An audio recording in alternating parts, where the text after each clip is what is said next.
Assalamualaikum warahmatullahi wabarakatuh. Izin memperkenalkan diri, nama saya Dandi Kusumadewa dengan NPM 225407106 dari kelas Tab B. Di sini saya jurusan Teknik Pertanian, Fakultas Pertanian, Universitas Lampung.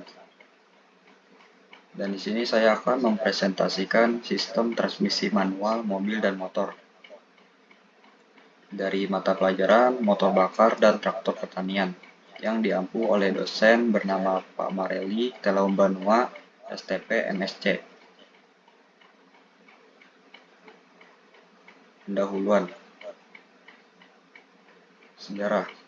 Sejarah transmisi manual pertama dimulai pada tahun 1894. Diciptakan oleh Louis Rent van Hart and Emile Levasseur di Prancis dengan gearbox 3 percepatan. Pada tahun 1998, pabrikan mobil Louis Renault menggunakan transmisi 3 kecepatan, mengganti poros bergerak dan menambahkan poros penggerak belakang untuk meningkatkan kinerja transmisi manual. Pada tahun 1928, Cadillac memperkenalkan transmisi manual. Padahal disinilah transmisi manual pertama kali diciptakan, sedangkan pada tahun 1904, transmisi otomatis 2 percepatan dikembangkan oleh saudara Stephan di Boston, Amerika Serikat. Dan terus berkembang dari tahun 1934 dengan rail self-shifter pada tahun 1937. Oldsmobile mulai mengembangkan transmisi semi otomatis 4 percepatan yang diberi nama Automatic Safety Transmission.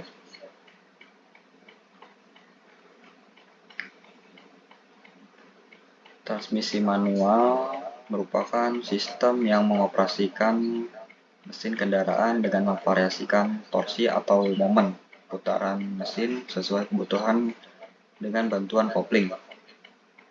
Pada umumnya, transmisi merupakan bagian pada mesin yang berfungsi untuk mengatur kecepatan dan tenaga putaran. Kecepatan putaran dan tenaga yang diperoleh dari mesin pada roda akan digunakan untuk menggerakkan kendaraan. Pada dasarnya, sistem transmisi mobil dibedakan menjadi 2 jenis, yaitu transmisi manual dan transmisi otomatis. Perbedaan keduanya terletak pada cara perpindahan gigi atau shifting. Untuk mobil yang bertransmisi manual, wajib melakukan perpindahan gigi atau perpindahan gigi secara manual. Jika kita melihat cara perpindahan gigi atau gearbox secara manual, dibedakan menjadi 3 jenis, yaitu fixed mesh, sliding mesh, dan synchronous mesh.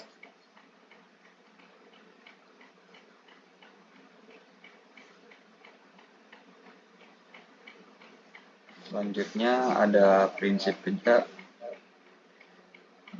Transmisi ini mempunyai prinsip kerja, yaitu untuk mengatur perbedaan putaran antara putaran mesin melalui unit kopling dengan putaran poros yang keluar dari transmisi. Pengaturan putaran ini dimaksudkan agar kendaraan mampu bergerak sesuai dengan beban dan kecepatan kendaraan. Transmisi manual beroperasi dengan prinsip sederhana, menggunakan rasio roda gigi. Perbedaan kecepatan keluaran dapat dicapai dengan mengubah rasio roda gigi sistem penggerak. Rasio kecepatan dapat dinyatakan dengan rumus sebagai berikut. Bisa dilihat dari gambar di samping. Di situ rumusnya N2 per N1 sama dengan T1 per T2, yang dimana N itu kecepatan putaran dan T adalah jumlah gigi.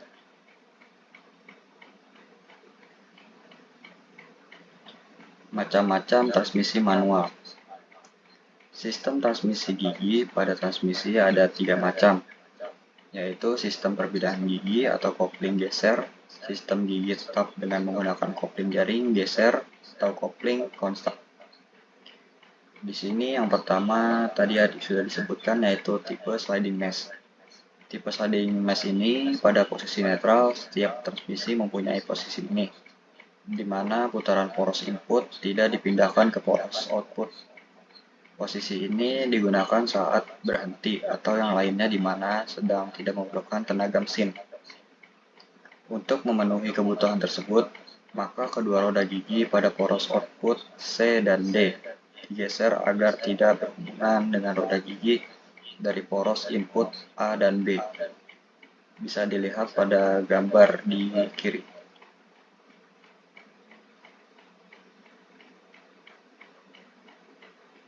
Lalu selanjutnya ada yang kedua, itu ada tipe constant mesh. Tipe constant mesh ini merupakan transmisi pada sistem ini tidak menggerakkan roda gigi pada roda gigi yang bergerak, namun menambahkan elemen roda gigi tambahan berupa kopling geser, sambungan roda gigi C dan D ke poros keluaran bebas dan tidak selip seperti model sebelumnya. Sedangkan bagian yang terhubung dengan poros keluaran geser adalah kopling geser. Ilustrasi model ini dapat dilihat pada gambar di samping.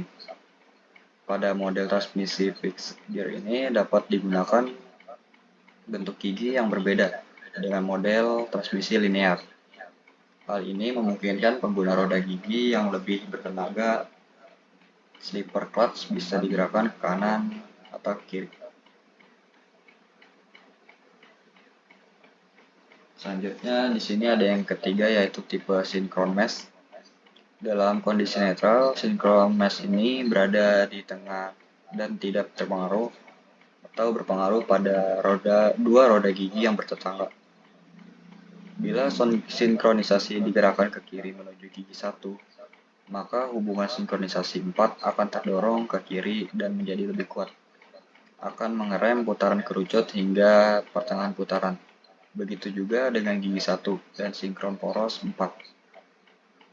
Kemudian selongsong 3 bergerak lebih ke kiri sehingga menempel pada gigi kecil, gigi anjing, atau gigi 2.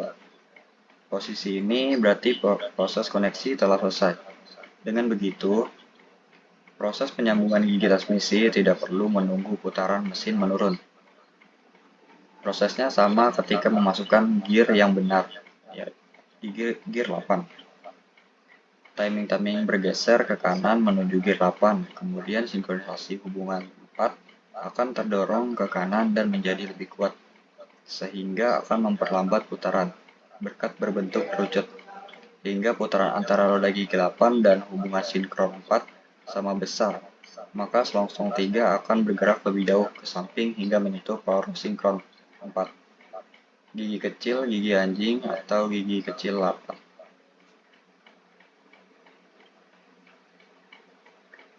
Fungsi umum transmisi manual ini yang pertama itu mentransmisikan atau menyalurkan tenaga mesin ke roda.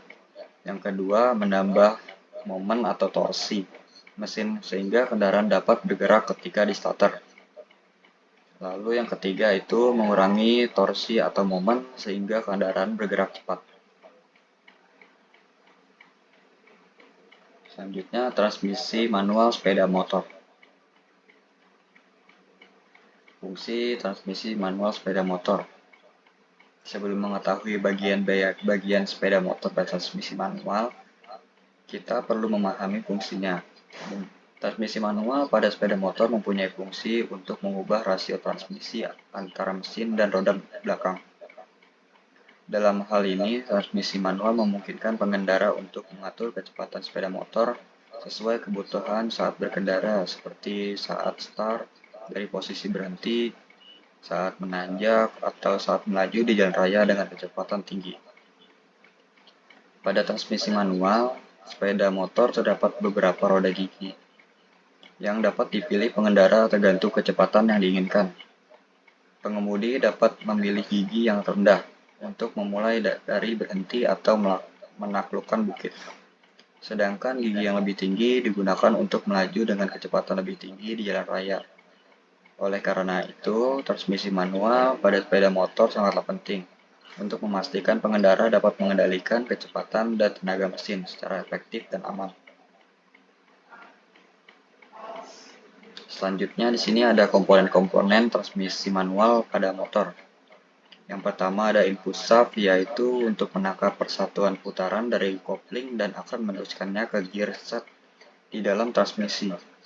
Yang kedua ada input gear, berfungsi sebagai gigi pemutar yang digunakan untuk menggerakkan roda gigi counter.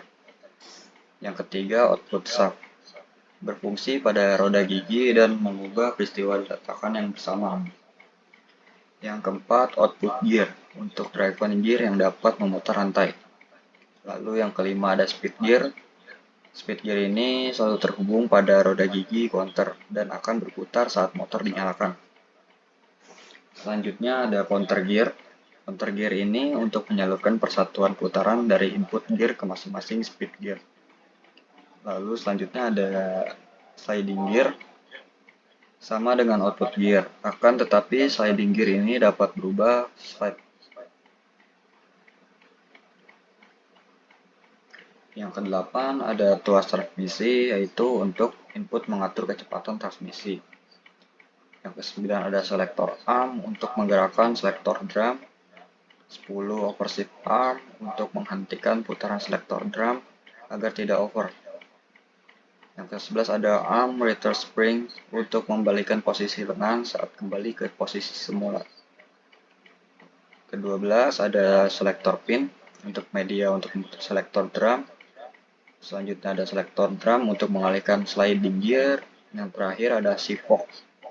Shifok ini untuk mengalihkan status sliding gear agar bisa berhubungan dengan salah satu speed gear.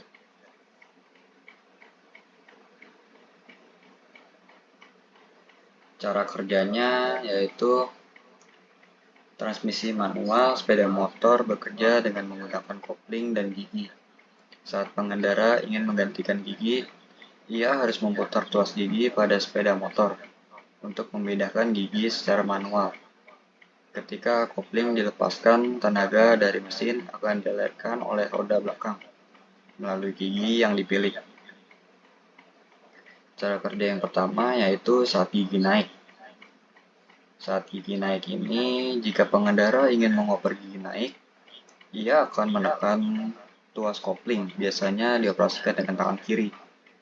Pada memutar tuas gigi ke atas, pengemudi akan kemudian dapat melepaskan kopling secara perlahan atau mengganti gigi. Yang kedua, saat gigi ke bawah. Saat gigi ke bawah ini berfungsi untuk menurunkan gigi, pengemudi harus melakukan beberapa langkah yang mirip dengan perpindahan gigi ke atas. Namun dalam hal ini pengemudi harus menurunkan tuas persneling, bukan menaikkannya.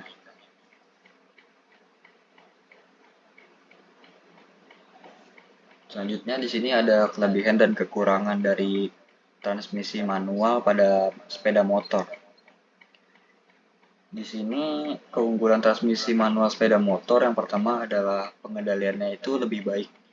Dengan transmisi manual, pengendara memiliki kendali yang lebih baik terhadap kendaraannya. Mereka dapat memilih gigi yang tepat untuk situasi tersebut, sehingga mengoptimalkan kinerja dan penghematan bahan bakar. Yang kedua, perawatannya itu lebih mudah transmisi manual sepeda motor daripada yang otomatis. Karena cenderung lebih sederhana dan biaya perawatannya lebih murah. Tidak perlu mengganti oli transmisi secara rutin sehingga membantu pengemudi menghemat biaya perawatan. Yang ketiga, lebih irit. Transmisi manual hanya membuang tenaga lebih sedikit dibandingkan transmisi otomatis. Hal ini membuat sepeda motor bertransmisi manual lebih irit bahan bakar. Selanjutnya itu ada kelemahannya juga.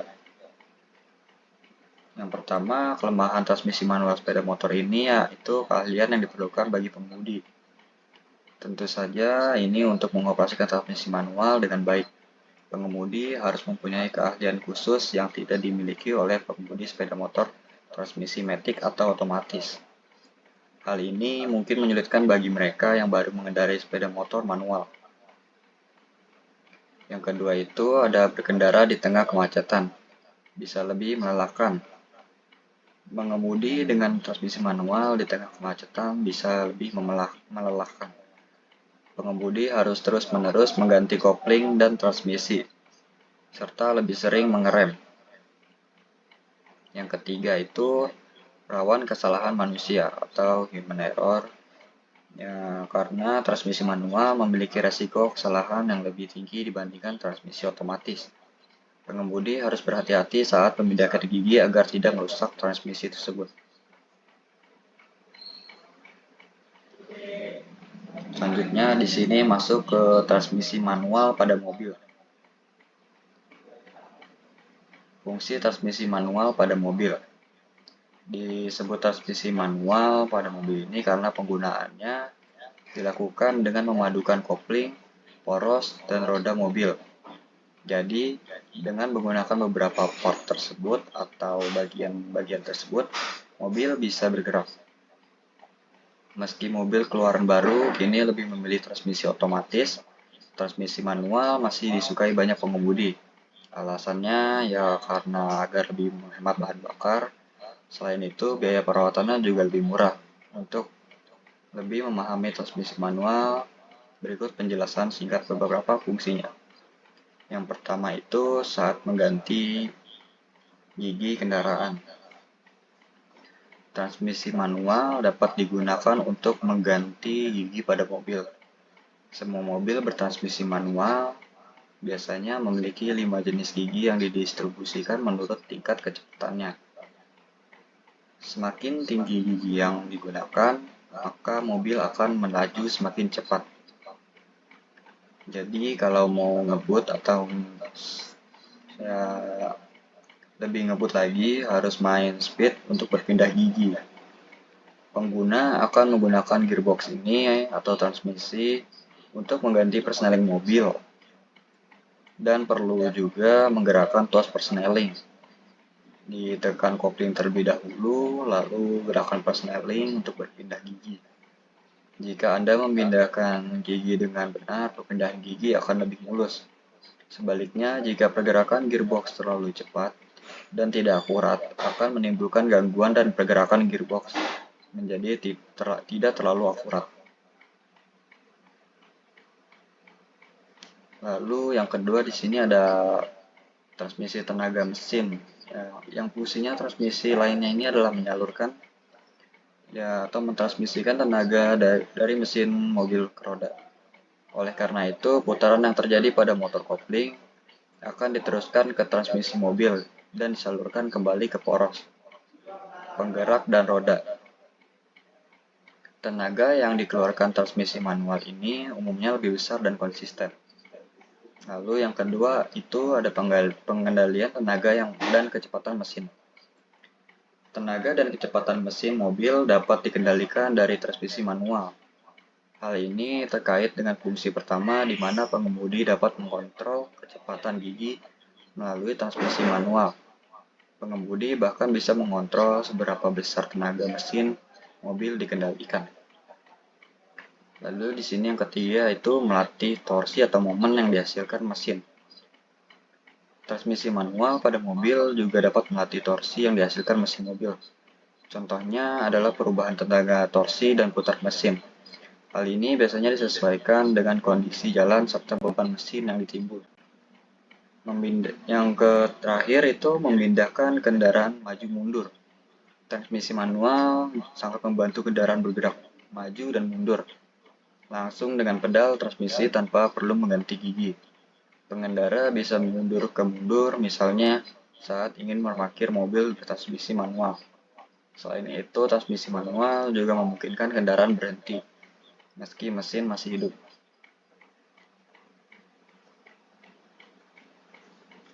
Selanjutnya di sini ada komponen-komponen transmisi manual pada mobil.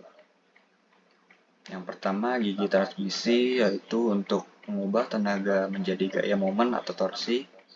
Yang kedua ada synchronizzer untuk mencegah pemutaran apabila gigi tidak posisi yang sama. Ketiga, poros input untuk membantu memutar gigi dalam gearbox. Yang keempat ada sipok untuk memindahkan gigi sesuai pada sumbunya. Yang kelima, tuas persneling untuk memudahkan pemindahan gigi. Keenam, shift linkage untuk menghubungkan antara sipok dengan tuas persneling. Bisa dilihat bagian-bagiannya pada gambar di samping kiri. Lanjut lagi, yang ketujuh itu ada bak transmisi yang fungsinya itu untuk menyimpan oli transmisi serta wadah bearing dan poros.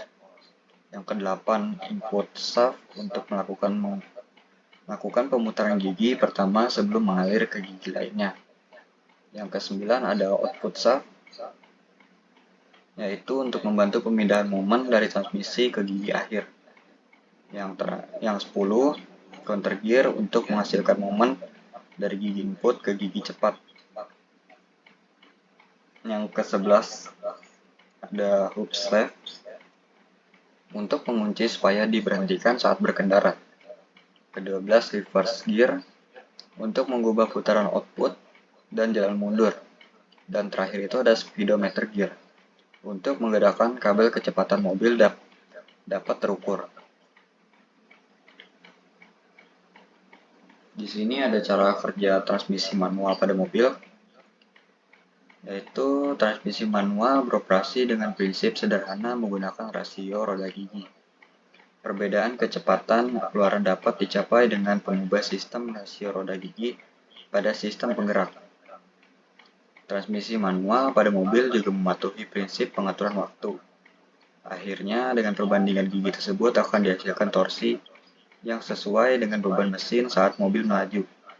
Misalnya, saat mobil melaju di jalan menanjak, diperlukan torsi yang lebih besar atau momen yang lebih besar untuk menopang beban yang ada.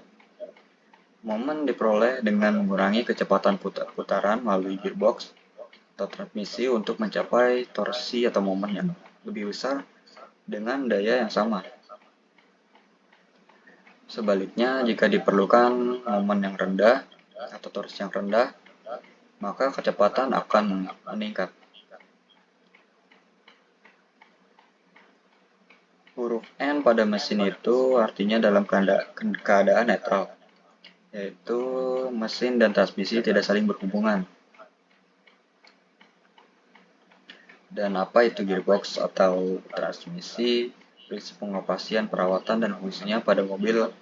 Lalu ada angka 1 sampai 6. Beberapa tipe hanya ada angka 4 atau 3. Angka 1 merupakan angka pertama yang sering digunakan saat mobil pertama kali dinyalakan. Idealnya kecepatan maksimal pada angka 1 bisa mencapai 2 km per jam. Lalu fungsi gigi 2 adalah untuk menggerakkan mobil dengan kecepatan 20-35 km per jam. Sedangkan untuk gigi 3 biasanya digunakan saat kondisi jalan sedang dengan kecepatan 35 hingga 45 km per jam. Selain itu, gigi 4 dan 5 juga sering digunakan saat melintasi jalan terbuka yang panjang, seperti jalan tol.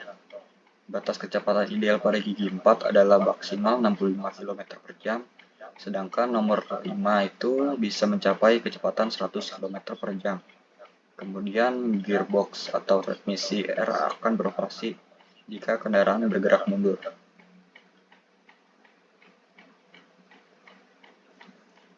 Di sini ada kelebihan dan kekurangan transmisi manual. Kekurangan transmisi manual itu yaitu sudah pasti lelah ya. Pengemudi agak lelah saat harus mengotak-atik kopling dan mengatur gigi agar bisa mengatur kecepatan sesuai. Yang kedua itu tidak cocok untuk berkendara di perkotaan, terutama di tengah kemacetan karena membutuhkan banyak gigi perubahan. Yang ketiga tidak cocok bagi pemula untuk belajar mengemudi karena memerlukan banyak latihan. Lalu di sini ada keunggulannya juga pada transmisi manual pada mobil. Yang pertama ada konsumsi bahan bakar yang lebih hemat dan irit dibandingkan transmisi otomatis. Dan kendaraan lain karena mengemudi dapat mengatur sistem putaran mesin agar tetap rendah dan efisien. Yang kedua itu akselerasinya lebih optimal karena pengemudi dapat mengatur kecepatan dan mengaktifkan kopling sendiri. Yang ketiga pengereman mesin lebih optimal karena pengemudi dapat mengatur gigi yang digunakan untuk mengurangi kecepatan kendaraan secara manual. Yang keempat, perawatan mudah dan murah, karena bagian-bagian transmisi manual lebih sederhana dibandingkan transmisi otomatis atau CVT. Yang terakhir itu harga mobil bersaing, karena mobil bertransmisi manual biasanya lebih murah dibandingkan mobil bertransmisi matic atau otomatis. Cukup sekian presentasi dari saya. Wassalamualaikum warahmatullahi wabarakatuh.